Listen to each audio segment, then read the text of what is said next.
என்ன ராஜாபுரம் பெரிய ரவுடியா நீங்க? அப்படி கட்டுமஸ்தா உடம்பை ஏத்திருந்தா ஒரே நேரத்தில் 10 பேர் அடிச்சு சாச்சிடுவீங்களா? ஒரு உண்மையான உடல் பலசாலி வீரன் தாம் பலத்தை தனக்கு நிகரானோட தான் எப்பவுமே காட்டுவான். தன்னை விட வலிமை குஞ்சியவங்கிட்ட இந்த மாதிரி அப்பாவிட்டெல்லாம் காட்ட மாட்டான். உண்மையிலே உங்களெல்லாம் நான் வேற மாதிரி நினைச்சிருந்தேன். என்ன இவ்வளோ மட்டமாக இருக்கிறீங்க? ஏன்னா இந்த ராஜாபுரம்னா நம்மள என்ன நினைப்போம், இவர் வந்து என்டிகேவோட ஆதரவாளராகவே இருந்தாலும் சில நல்ல நல்ல கருத்துக்களை இளைஞருக்கு சொல்றாரு.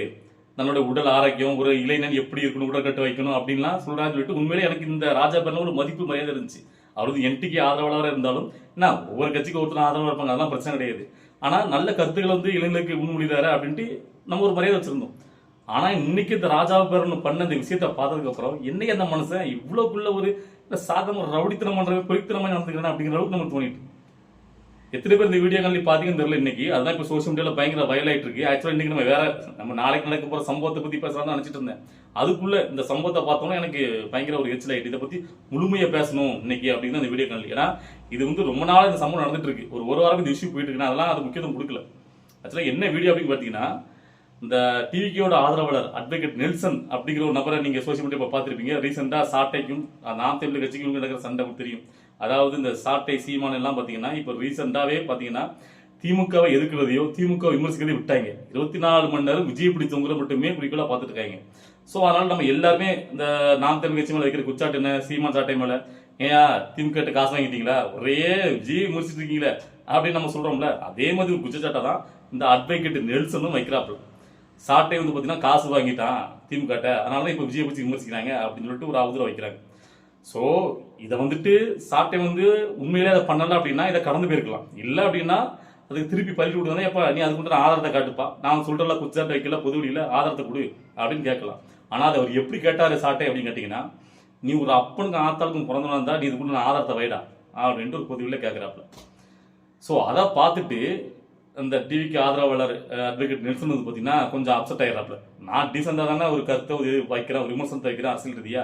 உங்களை யாரையாவது நான் ஒரு குடும்பத்தை பற்றி ஆபாசமாக ஏதாவது நான் பேசுறேன்னா நீங்கள் ஏன் இவ்வளோ இன்டீசெண்டாக பிஹேவ் பண்ணுறீங்க, ஆதாரத்தானே கேட்குறீங்க, நான் ஆதாரத்தை வைக்கிறேன்னு சொல்லிட்டு நேற்று ஒரு ஆதாரத்துக்கு போட்டாப்பு. என்ன கேட்டிங்கன்னா, சீமான் அவர்கள் இந்த தேர்தலில் வேட்பாளர் சொத்து பத்திரத்தை தாக்கல் பண்ணணும்ல. ஸோ அப்போ வந்து பார்த்தீங்கன்னா ஒரு 25 நிலத்தை வந்து பார்த்தீங்கன்னா வெறும் 50 லட்சம் ரூபாய்க்கு வாங்கினதா ஒரு கணக்கு கட்டின ஒரு விஷயம் வந்து அப்பவே வயலாச்சு. எப்படிடா 25 ஏக்கர் நிலத்தை வெறும் 50 லட்ச ரூபாய்க்கு வாங்க முடியும் அப்படின்னு சொல்லிட்டு. ஸோ அதான் நெல்சன் தூக்கி போட்டிருந்தாரு. இந்த சொத்து மதிப்பு வந்து பார்த்தீங்கன்னா 50 லட்ச ரூபா கிடையாது, இது ஒரு 10-13 கோடி ரூபா மதிப்பு இருக்கும். இதை நிறைய பேர் என்டிகோட ஆதரவாளர் இது வந்து பார்த்தீங்கன்னா அவருடைய பரம்பரை சொத்து சொல்றாங்க. பரம்பரை சொத்துலாம் கிடையாது, இது வந்து பார்த்தீங்கன்னா வாங்கப்பட்ட சொத்து. அதுக்குண்டான ஆதாரம் என்ன இருக்கு, இதனுடைய மதிப்பு 10-13 கோடி ரூபாய் இருக்கும். இது வெறும் 50 லட்சம் ரூபாய் கணக்கு கட்டுறாங்க. இந்த சொத்து எப்போ வாங்கப்பட்டிருக்குன்னா சீமான் சாட்டை அவங்க கட்சிக்காரங்க எல்லாம் எப்போ ஸ்டாலினை போய் மீட் பண்ணிட்டு வந்தாங்களோ அதுக்கப்புறம் தான் வாங்கப்பட்டிருக்கு அப்படின்னு சொல்லிட்டு அந்த ஆதாரத்துக்கு போட்டார். ஸோ இப்போ இதுவும் சோசியல் மீடியாவில் பயங்கர வயலா போயிடுச்சு. இந்த சமயத்துல தான் ராஜாபுரம் என்டிகே சீமான் சாட்டைக்கு சார்பாக இருக்கக்கூடிய அந்த கட்சிக்கு பயங்கரமா தூக்கி போய்க்கூடிய ராஜாபுரம் இன்னைக்கு வீடு பூந்து தாக்குதல் பண்ணியிருக்காரு இந்த அட்வொகேட் நெல்சனையும் அவருடைய குடும்பத்தை. ஸோ இப்போ இதில் இது சம்பந்தமா நிறைய பிரச்சனை போயிட்டு இருக்கு. இது வந்து பார்த்தீங்கன்னா டிவிக்கு என்டிகே இப்படிலாம் கொண்டு போறாங்க. ஆனால் இதில் இன்னொரு தெரியப்படாத ஒரு விஷயம் இருக்கு, அதையும் தெளிவுபடுத்துறேன். ஆக்சுவலா ராஜாபுரம் இப்போ வந்து சாட்டை மேல நெல்சன் அவதூறு வச்சதுக்காக அவர் அங்கே போல, அவர் பெர்சனலா பாதிக்கப்பட்டிருக்காரு அந்த நெல்சனால. அதையும் நம்ம இதை உண்மையை பேசணும். என்ன கேட்டீங்கன்னா, ராஜாபுரம் ஒரு பாடி பில்டரு, நம்ம இருக்காரு, நல்ல உடற்பலத்தோடு இருக்காரு. இவர் வந்து பார்த்தீங்கன்னா சொந்தமா தயாரிச்சு ஒரு ப்ராடக்டை சேல்ஸ் பண்றாரு. அதாவது யானை கவலம் அப்படின்ட்டு சுக்கி மிளகு தப்பிலி அந்த கருப்பிட்டின்னு சொல்லிவிட்டு அந்த இது வந்து பார்த்தீங்கன்னா விற்பனை பண்றாருல, ஒரு லேகியம் மாதிரி. அதாவது அந்த யானை கவலம் உடலுக்கு நல்ல ஒரு சத்தான ஒரு பண்டம் அப்படின்னு சொல்லிட்டு விற்பனை கொண்டு வராரு. இதை வந்துட்டு பிடிக்காத, அதாவது தமிழை ஒருத்தர் வளர்ந்துடக்கூடாது அப்படின்னு சொல்லிட்டு கார்பரேட் நிறுவனங்கள் சேர்ந்த நிறைய பேர் இதுக்கு எதிராக வந்து பார்த்தீங்கன்னா இது ஒரு ஸ்கேம் அப்படின்னு சொல்லி பயங்கரம் எதிர்க்கிறாங்க. அந்த சமயத்துல இந்த நெல்சனும் அதே மாதிரி எழுதிருக்காருங்கிறது நமக்கு இப்பதான் தெரியுது. ஏன்னா அந்த சண்டை நடைபெற இடத்துல அவங்க அந்த இதான் பேசிக்கிறாங்க. சாட்டை மேல இவங்க வச்சு அவதூறு, சாட்டை மேல வச்சு அவதூறு, அதை பத்திலாம் அந்த இடத்துல பேசின மாதிரி கான்வர்சேஷன் எதுவுமே இல்லை. நல்லா புரிஞ்சுக்கணும். நான் உண்மையை பேசுவேன், என் மனசுல தெளிவா பேசிட்டு இருக்கேன், எந்த கட்சிக்கு சார்பாக நான் பேசுவேன். ஸோ அந்த சமயத்துல இந்த ஸ்கேம் பிரச்சனை வந்துச்சுல, அப்போ கூட இந்த ராஜாபுரனுக்கு ஆதரவாக நாமளே பதிவு போட்டிருக்கோம், பேசியிருக்கோம். ஏன்னா கட்சி சார்பாக நம்ம எப்போ வேணா யாருக்கு வேணா சப்போர்ட் பண்ணலாம். ஆனால் ஒரு தமிழன் வளரும்போது எழும்போது, ஏன்னா நீங்க நல்லா பார்த்துருப்பீங்க, ஒரு இதுக்கு முன்னாடி பாடி பில்டர்லாம் இங்கிலீஷ் மெடிசன் எதையோ ஒன்று தான் பார்த்தீங்கன்னா அவங்க ப்ராடக்டை வந்து சேல்ஸ் பண்ணுவாங்க, அதுக்கு ப்ரொமோஷன் பண்ணுவாங்க. அப்படிலாம் பண்ணாம சொந்த தயாரிப்பு தமிழ்நாட்டில் உள்ள ஒரு தயாரிப்பு அவர் கொண்டு வராரு. நம்ம வழக்கியால இடிச்சு சொந்தமா ஒரு தமிழன் தயாரிக்கிற ஒரு உணவு பண்டம் பெரிய லெவலில் ப்ரொமோட் ஆயிடக்கூடாது, ஒரு தமிழன் பெரிய லெவலில் வளர்ந்துடக்கூடாதுன்ட்டு இந்த கார்பரேட் நிறுவனங்கள் எந்த அளவுக்கு எல்லாரையும் விலைக்கு வாங்கி எதிராக பேச வைக்குது அப்படின்னு சொல்லிட்டு நம்ம அதை எதிர்த்து தமிழனுக்கு எப்பவுமே நம்ம துணை நிற்போம்னு சொல்லிட்டு இந்த ராஜா பரனுக்கு நம்ம அப்பவே சப்போர்ட் பண்ணியிருந்தோம், ஆதரவாக வீடியோ போட்டிருந்தோம். ஸோ அந்த சமயத்தில் நெல்சன் ராஜா பரனுக்கு எதிர்ப்பாக நின்றுருப்பான்னு நினைக்கிறேன். அந்த விஷயமும் ராஜா பரனுக்குள்ள இருந்திருக்கு ஃபயர். ஸோ எல்லாமே சேர்ந்து தான் ஒட்டுமொத்தமாக இப்போ வந்து ராஜா பரன் நெல்சன் வீடு தேண்டி போயிட்டு அந்த தாக்குதல் நடத்துகிற அளவுக்கு போயிருக்கு. இதில் வந்து பார்த்தீங்கன்னா இப்போ அதில் தாக்குற விஷயங்கள் சரியாக வந்து பதிவு பண்ணப்படலை. ஆனால் ராஜா பரன் போயிட்டு முண்டிட்டு அடிக்க போகிறதெல்லாம் பார்த்தீங்கன்னா அதில் தெரியுது. அந்த வீடியோ எடுக்கிறவங்க நீங்கள் எங்கள் வீடு தேடி வந்து பார்த்தீங்கன்னா இவ்வளோக்குள்ளே நீங்கள் பேசுகிறீங்களா அப்படின்னு சொல்லிட்டு அவங்க கேட்குறாங்க. அப்போ வந்தா என்ன, நான் வீடு வந்து அடிக்க வரும் அப்படின்னு திமுறா முண்டிட்டு போகிறா ராஜா பரன். அதை வந்து கைகளை போயிட்டு நல்லாவே தெரியுது. சட்டப்பட்டெல்லாம் கிழிஞ்சு இப்போ உட்காந்துருக்காரு.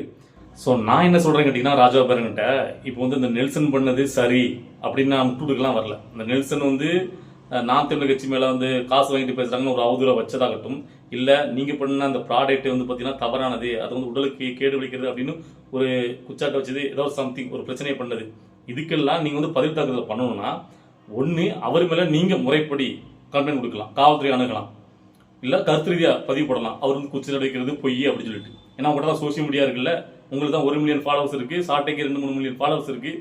எவ்வளோ நீங்கள் மக்கள்கிட்ட நீங்கள் அதை கொண்டு போய் சேர்க்கலாம். இந்த நெல்சன் வந்து தவறானவர், இப்படி ஒரு அவதூறு வைக்கிறாரு, குச்சாட்டி அவரை பற்றி நீங்கள் நேட்டிவாக பேசுங்க, எதிர்க்க தாக்குதல் பண்ணுங்க. ஆனால் அதெல்லாம் விட்டுட்டு வீடு தேடி பூந்து ஒரு தாக்குதல் பண்ணுறது, அவங்க ஃபேமிலி முன்னாடி அவரை அடிக்கிறது, முற்படுறது, இதெல்லாம் எந்த மாதிரியான ஒரு மனநிலை? இது வந்து பார்த்தீங்கன்னா ஒரு திமிர்த்தனத்தின் உச்சமாக தானே நமக்கு தெரியுது. அவன் என்னை பற்றி பேசினா வீடு வந்து அடிச்சிட்டான் பாரு அப்படிங்கிற மாதிரி தானே இருக்குது. ஸோ நான் வந்து உங்களை வந்து பார்த்தீங்கன்னா நீங்கள் வந்து அடிக்கிறதுக்காகவே நீங்கள் போனீங்க அப்படின்னு இது சொல்ல வரல. ஏன்னு கேட்டிங்கன்னா, ராஜா பரன் இதில் வந்து பார்த்தீங்கன்னா தன்னுடைய மனைவியும் கூப்பிட்டு தான் போயிருக்காரு. ஸோ அந்த மனைவி அதை வந்து அவங்க மனைவி பேசுகிற விஷயங்கள் வந்து பார்த்தீங்கன்னா சாட்டைக்கு நாம் தமிழ் கட்சி அந்த சம்மந்தமாக எதுவுமே அதில் பேசலை.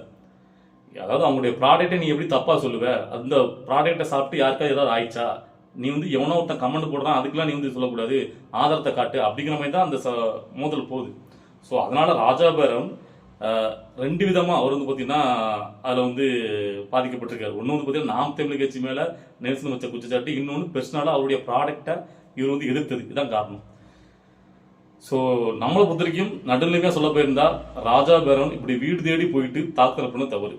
அதாவது நீங்கள் வந்து சமரசம் பேச போறாந்தா இப்போ அந்த நெல்சன் கூப்பிட்டு வச்சு அவரை பொறுத்த வரைக்கும் டீசெண்டாக தானே பேசுறாரு, நீங்களும் அந்த டீசெண்டாக தானே பேசணும். அதில் எப்படி எதிர்கிட்டு போகிறது, ஸோ அந்த அடிக்கிற கைகளை பிடிக்கிறது, இதெல்லாம் வந்து சரியா? இது மட்டும் இல்லாமல் இன்னொரு மிகப்பெரிய அதில் ஒரு குற்ற நினைப்பு, காவல்துறை வந்துட்டாங்க, கூட்டம் கூட்டிட்டு அது எல்லாமே நீங்கள் பார்த்துருப்பீங்க. அதில் ராஜாபரன் அவங்க மனைவி கொண்டு போன அந்த பேக் உள்ள ஒரு சின்ன ஒரு கத்தி மாதிரி ஒரு இதை எடுக்கிறாங்க, 60 கத்தி மாதிரி இருக்கு. ஸோ இந்த மாதிரி ஒரு ஆயுதத்தை பேக்குள்ள வச்சுக்கிட்டு அங்கே போகலாமா? நீங்கள் பேசுறதுக்கு போறீங்க, கருத்து ரீதியாக பேசுறதுக்கு போறீங்கன்னா இதெல்லாம் எதுக்கு தூக்கிட்டு போகணும்?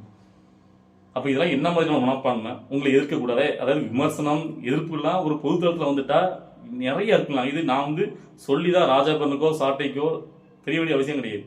ஏன்னா பொதுத்தளத்தில் இப்போ நாமளாம் வந்து ஒரு சின்னதாக ஒரு யூடியூப் நம்மளுக்கு இருக்க சப்ஸ்கிரைபர் கம்மி, ஆனால் இந்த 2 பேருக்குமே ஃபேமஸ் தானே, நிறைய அப்போ எவ்வளோ பேர் அவதூறு நெகட்டிவ் கமெண்ட் இதெல்லாம் வந்திருக்கும் போது ஏன் நெல்சனுக்கு மேலே மட்டும் எதிராக மட்டும் உங்களுக்கு இவ்வளோக்குள்ள ஒரு வன்மம்? நெல்சன் என்ன அவ்வளோ பெரிய ஆளா, ஏன் வந்துட்டு இவ்வளோக்குள்ள ஒரு தாக்குதல் பண்ணுறீங்க? அப்போ என்னால் என்ன புரிஞ்சிக்க முடியுது இல்லைன்னு கேட்டிங்கன்னா, நெல்சன் டிவிக்கு ஆதரவாக இருந்து இதை பேசுகிறதான் நான் வந்து பார்க்குறேன் காரணமாக. ஏன்னா நீங்கள் நல்லா பார்க்கணும், இதை ஏன்னு கேட்டீங்கன்னா ராஜா பரன் இப்போ சாட்டையை பேசுனது தவறு, இப்படி பேசினா நாங்கள் இப்படி தான் பழி சொல்லுவோம் அப்படின்ட்டு அன்னைக்கு கையெல்லாம் தூக்கிட்டு ஒரு வீடியோ இதுக்கு முன்னாடியே போட்டாரு அந்த ராஜா பரன். அதாவது நாங்கள் அப்படி தான் கேட்போம், நீ இப்படி பேசினா ஒரு அப்பன் காத்தால படம் தான் நாங்கள் கேட்போம், அதுல தப்பு இருக்கு அப்படின்லாம் திமுறாலாம் பேசி ஒரு வீடியோ நான் இதுக்கு முன்னாடி பார்த்துருந்தேன். அப்பவே இதை பற்றி பேசணும், இந்த ராஜா பரன் பண்ணுறது தப்பு அப்படின்ட்டு நம்ம வீடியோ போட்டு நினச்சிருந்தோம். ஆனால் நம்ம சரி ஏதாவது 2 பேர், ஏன்னா நம்ம தான் பார்த்தீங்கன்னா இந்த எலெக்ஷன் பிஸிலேயே நம்ம இதை பற்றி பேசுறதுனால அதை நான் விட்டுட்டேன். ஸோ அப்பவே ஒன்று ராஜா பரன் நான் கேட்கணும்னு நினச்சேன். அதாவது இன்னைக்கு டிவிகேயோட ஆதரவாளர்கள் நெல்சன் பேசுறதுக்கு இவ்வளோக்குள்ள கோவப்பட்டு பேசுறீங்களே, இதை விட மோசமா திமுக சேர்ந்த திமுக ஆதரவாளர் யூடியூப் ரூட்டர்ஸ் உங்க சீமானோடைய பர்சனல் குடும்பத்தை இன்னும் சீமானுடைய காரை அந்த கார் டிரைவர் தான் ஓட்டிட்டு இருக்கான்னு சொல்லி ஆபாசமா கொச்சையா பேசியிருந்தான். அதுக்கெல்லாம் ரோசப்பட்டுருக்கணும்ல, ஏன் ரோசப்பட்டு போய் யூடியூப் ரூட்டர்ஸ் தாக்க போகல, யூடியூப் ரூட்டர்ஸ் வைக்க போகல, திமுக காரணத்தை தாக்க வேண்டியதானே, தைரியம்னால அங்கே போய் சண்டை போட்டுக்க வேண்டியதானே, ஏன் போகல? அப்போ நீங்க என்ன நினைக்கீங்க, என்டிகே கட்சிக்காரங்க டிவிகே கட்சி அந்த இளைஞர்களை நம்ம வந்து போனா பெருசாக நம்மளுக்கு பின்விளைவுகள் வராது, பக்க விளைவுகள் நம்ம எதுவும் பண்ண மாட்டாங்க. ஆனால் டிஎம்கே அப்படி கிடையாது. நம்ம போனோம்னா பெருசாக அவங்க அதிகாரத்தோடு இருக்காங்க அப்படிங்கிற நினைப்பு உங்கள் மனசுக்குள்ளே இருக்குதான்னு நான் நினைக்கிறேன். அப்படி தானே? அதான் தவறுங்கிறேன். நீங்கள் தைரியமான ஆள், வீரமான ஆள், இதே மாதிரி குச்சாட்டை வச்சு எல்லாத்தையும் போயிட்டு நீங்கள் தகராறு பண்ண முடியுமா? அவங்களாம் என்ன பண்ணுவீங்க? கருத்து ரீதியான கொண்டு போவீங்க. அப்போ அதே மாதிரி தானே நெல்சனையும் நீங்கள் வந்து கருத்து ரீதியாக தானே மோதிருக்கணும். கம்ப்ளைண்ட் கொடுங்க, சட்ட ரீதியாக அணுகிருக்கணும். அதை விட்டுட்டு வீடு பூந்து தாக்குதல்ன்றது எவ்வளோக்குள்ள ஒரு அராஜகமான இதா. அப்போ இதுவரைக்கும் நாம் தமிழர் கட்சி இன்னும் ஒரு சின்னதாக ஒரு அரசியல் அதிகாரத்தை கூட பிடிக்கல. இப்போயே உங்களுக்கு இவ்வளோக்குள்ள இருக்கு.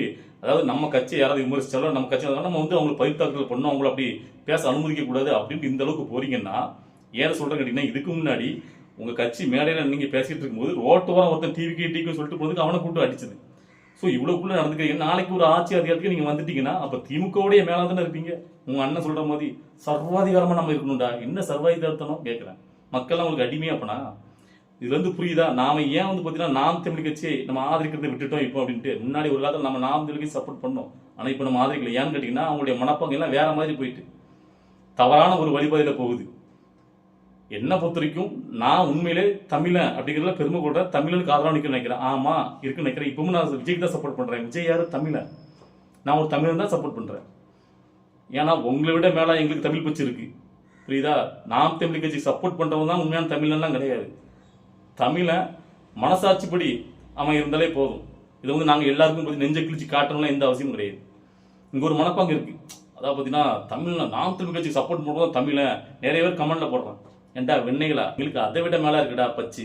அதான் உங்களை மோதி நாங்கள் அதை வச்சு வியாபாரம் பண்ண நினைக்கிறோம், அதை வச்சு அரசியல் பண்ண நினைக்கல. இல்ல உண்மையான நாம் தமிழர் கட்சி இந்த அரசியல்ல யார் அதிகமாக எதிர்த்திருக்கணும்? நீங்க ஈழத்துல தமிழர் கொல்லப்படுவதா கட்சி ஆரம்பிச்ச நீங்க அப்படின்னா அப்போ அங்க ஆட்சியாண்டா திமுக காங்கிரஸ் தான் அதிகமாக எதிர்த்திருக்கணும். அதை விட்டுட்டு 2 வருஷம் முன்னாடி கட்சி ஆரம்பிச்சு விஜய் 24 படி தொங்குற விஜய் எதுக்குறோம், விஜய் கட்சி உள்ளவங்களை எதுக்குறோம் எங்களுக்கு நோக்கம்னா நம்ம என்ன குழப்பு இதெல்லாம். ஸோ இன்னைக்கு இந்த ராஜாபுரம் நடந்துக்கிட்டது உண்மையிலேயே பார்த்தீங்கன்னா ரொம்ப ரொம்ப ஒரு தவறானது, கண்டிக்கத்தக்கது. ஸோ அதை பார்த்தோன்னே எனக்கு வந்து பார்த்தீங்கன்னா இதை பற்றி பேசணும்னு தோணுச்சு. ஸோ இந்த வீடியோ பார்க்கும்போது உங்களுக்குலாம் என்ன தோணுது, நீங்களாம் என்ன நினைக்கிறீங்க, உங்களுடைய கருத்துக்களை இந்த கமெண்ட்ல பதிவு பண்ணுங்க. நம்ம அடுத்த கட்டமாக நம்முடைய அரசியல் நிகழ்வு நம்முடைய அடுத்த கட்ட வீடியோ வரும் பாருங்க.